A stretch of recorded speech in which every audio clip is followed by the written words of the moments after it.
Hey teachers! Welcome sa ating channel. So ngayon po ay ipapakita natin yung ating ginawa, ang ating natapos na Unpack Learning Competencies in Science 4.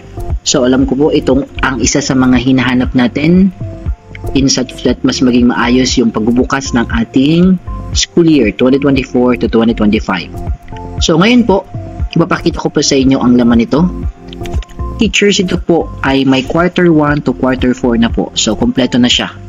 So, pwede nyo po itong i-screenshot o i-pause yung video nang sa gayon ay makita ninyo yung laman.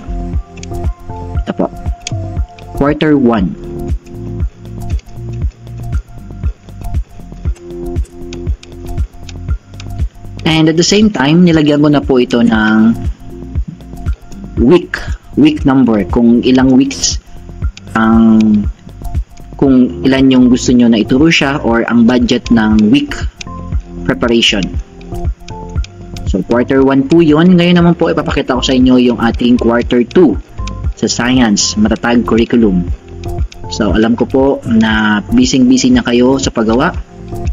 So, sana po makatulong itong aking ipinapakita. So, quarter 2 po yan. Yan po. Next, we have quarter 3. Yan. So, I hope by sharing you this, makatulong sa inyo po yan. And so, sa mga iba naman na mga bago pa sa panonood sa atin, if you want to follow or subscribe our channel, you can always and leave your comment kung taga saan po kayo. Nang sa doon ay malaman natin kung hanggang saan nakakaabot yung ating mga ginagawang learning materials. So, ito po. Quarter 4. Yan. Quarter 4 naman po yan.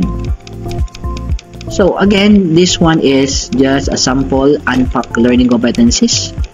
Pwede nyo po itong i-edit or pwedeng ito na rin po yung inyong gamitan. So, thank you for watching. So, I hope nakatulong yung ating learning competencies. Ayan. Thank you po. And